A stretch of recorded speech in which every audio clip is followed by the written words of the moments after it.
Sky in your heart के पिछले episode में हमने देखा फा और प्रिंस अपनी पहली डेट पे जाते हैं। प्रिंस को मलेरिया होता है। सिंथिया आके उसको हॉस्पिटल ले जाता है। ये एपिसोड में हम प्रिंस का पीओवी देखते हैं। अंकल पैंक्स बच्चों के लिए स्नैक्स लाते हैं और प्रिंस पूछता है क्या आप माउंटेन के नीचे गए थे। अंकल पैंक कहते हैं कि मैं 3 नए वॉलंटियर्स को लेने गया था। फिर एक बच्चा आके कहता है वो जो नया वॉलंटियर डॉक्टर है उसने कहा कि अगर हम उसका घर क्लीन करेंगे तो वो हमें मोबाइल गेम्स खेलने देगा और इसीलिए प्रिंस फा के घर पे जाता है। फिर हमें उनकी मोमेंट्स दिखती हैं। पहले जब प्रिंस गुस्सा होता था फा से, तब से लेके तब तक जब प्रिंस को मलेरिया होता है। प्रिंस हॉस्पिटल बेड में जागता है। सिंथिया कहता है फाइनली तुम जाग गए, मैं बहुत ही वरीड था। प्रिंस की मॉम उसे एक्सप्लेन करती है कि तुम्हें मलेरिया हुआ था और तुम नियरली मर गए थे। अगर सिंथिया नहीं होता जिसने तुम्हें हॉस्पिटल तक ड्राइव किया, ये कुछ और भी हो सकता था। सिंथिया कहता है तुम्हें पता है प्रिंस, तुम पूरा दिन सोए थे पर अब तुम ठीक हो।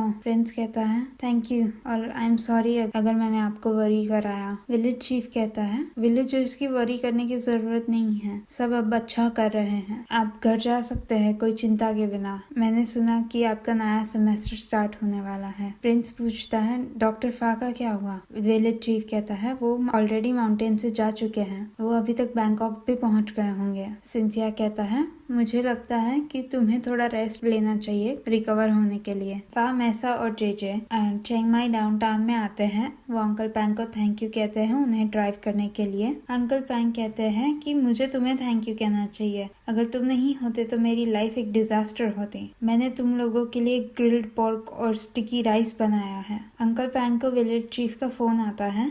फा कहता है क्या मैं उनसे बात कर सकता हूँ। फा विलेज चीफ के साथ बात करता है। वो उन्हें पूछता है कि टीचर प्रिंस कौन सी हॉस्पिटल में है। विलेज चीफ कहते हैं कि मैं आपको बताता पर सिंथिया ने कहा है कि आपको ना बताए। फा कहता है ओके मैं समझता हूँ। जेजे पूछता है तो कौन सी हॉस्पिटल में है। फा कहता है मुझे नहीं लगता कि हम जा सकते हैं, वो ओके नहीं है हमारे विजिट करने से। अंकल पैंग उन्हें सेफ जर्नी विश करते हैं। फा कहता है आप घर जाके बहुत ड्रिंक मत करिएगा और वो लोग हग करते हैं। वो लोग अपने गुड बाइज बोलते हैं। क्लून, दाव और फा ड्रिंक करते हैं फा का रिटर्न सेलिब्रेट करने के लिए। फा माउंटेन के बारे में कंप्लेन करता है। दाव कहता है तुमसे जब भी बात करता था तुम बहुत हैप्पी लगते थे। फा कहता है वेल वो पॉजिटिव थिंकिंग था, मैं वहाँ पे कितना टाइम रहा, अगर मैं ऑप्टिमिस्टिक नहीं रहता तो मेरी लाइफ कितनी मिजरेबल होती। क्लून कहता है पिफा, मैंने और दाव ने डिसाइड किया है कि हम नेक्स्ट वीक फ्रेंड्स के साथ जर्मनी जाएंगे, आप हमें ज्वाइन करना चाहेंगे। दाव कहता है हाँ,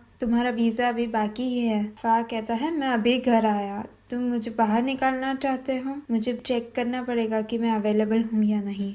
दाव कंप्लेन करता है अरे कम ऑन फा, ऐसा तो है नहीं कि हम बहुत ट्रैवल करते हैं साथ में, तुम वो माउंटेन वाले लड़के को भी लेके आना। फा कुछ नहीं कहता है।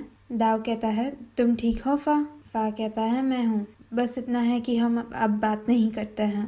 दाव कहता है सॉरी मुझे नहीं पता था, तुम दोनों ने बातें करना क्यों बंद कर दिया। फा कहता है चीजें सिर्फ वर्कआउट नहीं की थी, भूल जाओ, उसके बारे में बात नहीं करते, हम ड्रिंक करते हैं। फा उसके बेड पे बैठा होता है, उसकी बैग खाली कर रहा होता है। तब उसे प्रिंस का बनाया हुआ नेकलेस मिलता है। उसे याद आता है प्रिंस ने क्या कहा था कि ये तुम्हारे लिए है, क्या मैं तुम्हें ये अभी दे सकता हूँ। फा फिर कहता है तुम जल्दी ठीक हो जाओ, तुम्हारी रिकवरी के बाद मेरे पास तुम्हारे लिए भी कुछ है। 1 मंथ पास होता है। फा अपनी जॉब पे वापस जा चुका होता है। फा फिर से एक वर्कोहॉलिक बन जाता है। प्रिंस उसकी मॉम को फा के ही हॉस्पिटल में चेकअप के लिए ले जाता है पर वो और फा मिलते नहीं हैं। प्रिंस की मॉम कहती है हॉस्पिटल में आना मुझे डॉक्टर फा की याद दिलाता है, क्या तुम दोनों अभी भी टच में हो।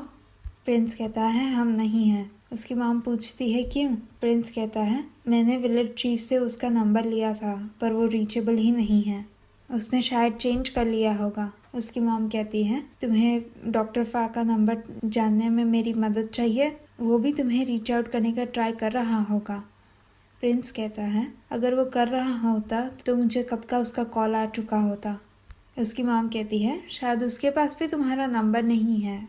प्रिंस कहता है अगर वो विलेज चीफ को कॉल करेगा तो उसे तुरंत ही मिल जाएगा, उसके बारे में भूल जाइए, वो हार्ड वर्क कर रहा होगा और मेरे बारे में भूल चुका होगा। वो एक दूसरे को ऑलमोस्ट मिलते रहते हैं। फा घर जाता है और दाव उसे एक इनविटेशन देता है। वो कहता है कि माउंटेन पे से किसी ने तुम्हें लेटर सेंड किया है। फा लेटर को पढ़ता है। उसे मेडिकल हैंडओवर सेरेमनी में इनवाइट किया होता है। दाव पूछता है तुम्हें क्यों इनवाइट किया है। फा कहता है मैंने रिक्वेस्ट फाइल की थी माउंटेन पे सप्लाईज के लिए। दाव पूछता है तुम जाने वाले हो। फा कहता है मुझे नहीं लगता मैं जा सकता हूँ, मुझे यहाँ पे काम है। दाव कहता है सच में, ये वो टीचर की वजह से नहीं है। फा पूछता है तुम्हें कैसे पता चला। दाव कहता है मैसा और जेजे ने मुझे सब बताया। मुझे लगता है तुम्हें जाना चाहिए, कम से कम तुम्हें एक प्रॉपर गुड बाय मिल जाएगा, कुछ कहने का बाकी नहीं रहेगा। फा अंकल पैंग को मिलता है। अंकल पैंग कहते हैं मुझे नहीं लगा था कि हम तुम्हें इतनी जल्दी मिलेंगे। फा कहता है मेरा डे ऑफ है सो मैंने सोचा कि विजिट करूं। फा को एक ड्राइंग देख के मेमोरी याद आती है। फा स्कूल पे आता है। टीचर प्रिंस नहीं होता है वहाँ पे, बाकी सब स्टूडेंट्स ड्राइंग कर रहे होते हैं। वो उन्हें पूछता है कि तुम क्या ड्रॉ कर रहे हो। विया कहता है कि टीचर प्रिंस ने कहा कि हमें जो ड्रॉ करना है हम कर सकते हैं। फा कहता है विया तुम्हारे पास मेरे लिए कलर्स और पेपर है। फा ड्राइंग करने बैठता है। प्रिंस आता है। वो पूछता है कि तुम लोग ने ड्राइंग खत्म किया। सारे स्टूडेंट्स कहते हैं हाँ हो गया। प्रिंस देखता है कि फा वहाँ पे है। प्रिंस कहता है अगर तुम लोग का फिनिश हो गया है तो मुझे दे दो। सब स्टूडेंट्स प्रिंस को ड्राइंग्स देते हैं। फा आके कहता है ये मेरी ड्राइंग है। प्रिंस पूछता है तुम क्या कर रहे हो। फा कहता है आपने जो असाइनमेंट दिया वो। फा ड्राइंग देके चला जाता है। प्रेजेंट टाइम में फा वो ड्राइंग देख रहा होता है। ड्राइंग हवा में उड़ती है और उसे दिखता है कि उसकी ड्राइंग के पीछे एक और ड्राइंग है। प्रिंस ने की हुई फा की ड्राइंग है। या आती है और वो पूछती है तुम यहाँ पे अकेले क्यों हो। या पूछती है टीचर प्रिंस तुम्हारे साथ नहीं है, मैं उनकी टोट बैग वापस देने वाली थी। फा कहता है हम घर जाने के बाद एक दूसरे को कभी कांटेक्ट ही नहीं किया। या पूछती है क्यों, क्या तुम्हारी कोई फाइट हुई थी। फा कहता है एग्जैक्टली नहीं, मुझे लगता है कि कोई और होगा जो उसका ज़्यादा अच्छे से ध्यान रख सकता है। या कहती है अरे तुम इतनी जल्दी गिव अप कर रहे हो। फा कहता है मैंने इसके बारे में सोच लिया है। या कहती है तुम्हें पता है मैं टीचर प्रिंस के लिए एक बड़ा और ब्यूटीफुल बैग बनाऊंगी, पर उन्हें वो चाहिए नहीं थी। तुम्हें पता है क्यों। फा नॉड करता है नहीं। या कहती है रीज़न सिंपल है, उन्होंने कहा कि उनको ये एम्ब्रॉयडरी बहुत अच्छी लगती है। लाइफ इतनी ही सिंपल होती है, कभी कभी तुम्हें कुछ लाइक करने के लिए रीज़न नहीं चाहिए। फा कहता है मुझे लगता है कि लेट हो चुका है। या उसके पास अभी तक एक नई टोट बैग होगी। फा बैंकॉक में लैंड करता है। सिंसिया उसे पूछता है अभी वापस आए। फा कहता है हाँ। सिंसिया कहता है तुम डिसअपॉइंटेड लग रहे हो, लगता है तुम्हें जो चाहिए तो तुम्हें नहीं मिला।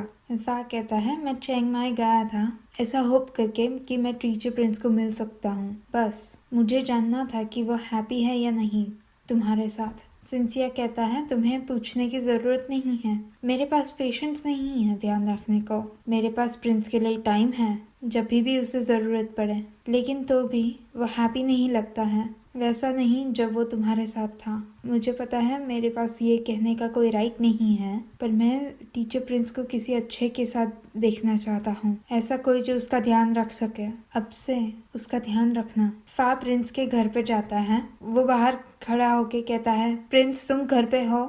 बटलर आता है और फा उसे पूछता है कि प्रिंस घर पे है। वो कहता है सॉरी सर, पर कोई भी घर पे नहीं है, ये फैमिली अभी जर्मनी ट्रैवल कर रही है। फा कहता है जर्मनी। दाव, क्लून, फा और उनके फ्रेंड्स एयरपोर्ट पे होते हैं। दाव फा को पूछता है क्या तुम श्योर हो। फा कहता है हाँ। क्लून कहता है ये जर्मनी है, सियाम नहीं है। फा कहता है मैंने उसे काफी टाइम तक वेटिंग रखा है, मैं नहीं चाहता कि वो और वेट करे। प्रिंस उसकी परेड खत्म करता है और बेंच पे बैठा होता है। वो फा के बारे में सोच रहा होता है। एक अनाउंसमेंट आती है। वो कहता है कि यहाँ पे कोई प्रिंस नाम का है, कोई तुम्हारे बारे में पूछ रहा है। प्रिंस खड़ा होके देखता है। अनाउंसर के बाजू में फा खड़ा होता है। प्रिंस और फा नजदीक आते हैं। प्रिंस पूछता है तुम्हें कैसे पता कि मैं यहाँ पे हूँ। फा स्माइल करता है और हम फ्लैशबैक देखते हैं। क्लून उसके फ्रेंड्स को आके कहता है कि चेक इन करने में 1 आवर बाकी है। फा कहता है तो ये स्टोरी है। दाव के फ्रेंड्स कहते हैं आपको टीचर से लव हुआ और अब आप जर्मनी जा रहे हैं, एक मूवी से भी ज्यादा रोमांटिक है। दाव कहता है इसको इसमें सपोर्ट मत करो, ट्रस्ट मी, तुम उसे कभी ढूंढ ही नहीं पाओगे। दाव का फ्रेंड कहता है, हाँ तुम्हारी स्टोरी एकदम मेरे फ्रेंड की स्टोरी जैसी है। उसने कहा कि जब वो माउंटेन पे टीचर था तब कोई डॉक्टर ने उसका हार्ट ब्रेक किया था। फा कहता है, सच में? दुनिया में कितने सारे कोइंसिडेंसेस होते हैं। तुम्हारे फ्रेंड का नाम प्रिंस तो नहीं होगा? नोल कहता है, तुम्हें कैसे पता? फा कहता है, एक मिनट, तुम्हारे प्रिंस का लास्ट नेम कोई नॉर्दर्न मोनार्क का है? सब लोग हंसते हैं कि हाँ, तुम्हें कैसे पता? फा कहता है, सच में? ये दुनिया कितनी छोटी है। दाव कहता है, तुम सोचते हो उससे काफी छोटी है। प्रिंस मेरा और क्लून का भी फ्रेंड है। फा कहता है, हाँ? क्लून कहता है, ये स्मॉल दुनिया तो हम छोड़ देते हैं क्योंकि प्रिंस जर्मनी में नहीं है अभी, वो यूनिवर्सिटी में अभी ड्रम मेजर है। फा कहता है, तो मुझे जाना होगा। दाव और क्लून के फ्रेंड्स उसे चीयर करते हैं। प्रेजेंट टाइम में फा कहता है, तो ऐसे मैं यहाँ पे हूँ। प्रिंस कहता है, तो तुम्हें मुझसे क्यों मिलना था? फा कहता है, मेरे पास तुम्हारे लिए कुछ है, और वो नेकलेस निकालता है। वो कहता है, मैंने पिंक स्टोन चूज किया क्योंकि वो लव में गुड लक देता है, ताकि हमारा लव ब्यूटीफुली ग्रो हो सके। वो उसकी परमिशन मांग के उसे नेकलेस पहनाता है। फा पूछता है, क्या तुम मेरे बॉयफ्रेंड बनोगे? उनके आजू बाजू में सब लोग yes yes yes yes yes cheer करते हैं। प्रिंस कहता है और वो हक करते हैं। हक करते हुए प्रिंस कहता है, मुझे कभी इसे छोड़ के मत जाना। फा कहता है, कोई भी मुझे अब लीव नहीं करवा सकता, मैं तुम्हें कभी नहीं छोड़ूंगा। फा उसे किस करने आता है। प्रिंस अपना हाथ बीच में डाल देता है और कहता है, तुम क्या कर रहे हो? फा कहता है, क्यों? क्योंकि हम पब्लिक में हैं। तुम्हें लगता है मैं केयर करता हूँ? प्रिंस फा को वहाँ से ले जाता है। प्रिंस, फा, दाव और क्लून माउंटेन पे आते हैं। सारे स्टूडेंट्स प्रिंस को हग करते हैं। फा ये देख रहा होता है। रिया आके फा को भी उनके हग में शामिल करता है। क्लून और दाव फ्लावर्स की फील्ड में होते हैं। वो दोनों एक साथ कहते हैं, मुझे कुछ कहना है। दाव क्लून के हाथ में नेकलेस देखता है और कहता है, तुमने भी मेरे लिए बनाया? क्लून कहता है, हाँ, क्या मैं तुम्हें पहना सकता हूँ? और क्लून दाव को वो नेकलेस पहनाता है। दाव क्लून को नेकलेस पहनाता है। दाव कंप्लेन करता है, थोड़ा चिली है। क्लून कहता है, तुम्हें गर्म कपड़े पहनने का कहा था। फिर वो दाव को हग करता है और कहता है, ये बेटर है। फा और प्रिंस बैठे होते हैं। फा कहता है, तुम्हें पता है मुझे हिमालयास क्लाइंब करने का डर लगता था। प्रिंस कहता है, हिमालयास? फा कहता है, वो एक मेटाफोर है। मैं हिमालयास को लाइफ अचीवमेंट से कंपेयर करता हूँ। मैं हिमालयास क्लाइंब करने का ड्रीम करता था किसी के साथ। जब मेरे एक्स और मेरा ब्रेकअप हुआ, मैं फिर डर गया था फिर से क्लाइंब करने से, पर अब मुझे नहीं डर लगता। प्रिंस कहता है, क्यों? फा कहता है, मेरे पास तुम हो मेरे साथ क्लाइंब करने के लिए। वो उसका हाथ लेके कहता है, मेरे साथ रहो और मेरे साथ ये माउंटेन क्लाइंब करो। फा पूछता है, क्या तुम श्योर हो तुम मेरे प्रिंस बनोगे? प्रिंस कहता है, नो, तुम मेरे बनोगे। क्या तुम तैयार हो मेरे को? वफा। और वो किस करते हैं। और ये था star and sky, sky in your heart. I hope आपको ये वीडियो सीरीज अच्छी लगी है। ये वीडियो को लाइक कीजिए और मेरी चैनल को सब्सक्राइब कीजिए, और मैं आपको अगले वीडियो में मिलूंगी। तब तक के लिए बाय बाय।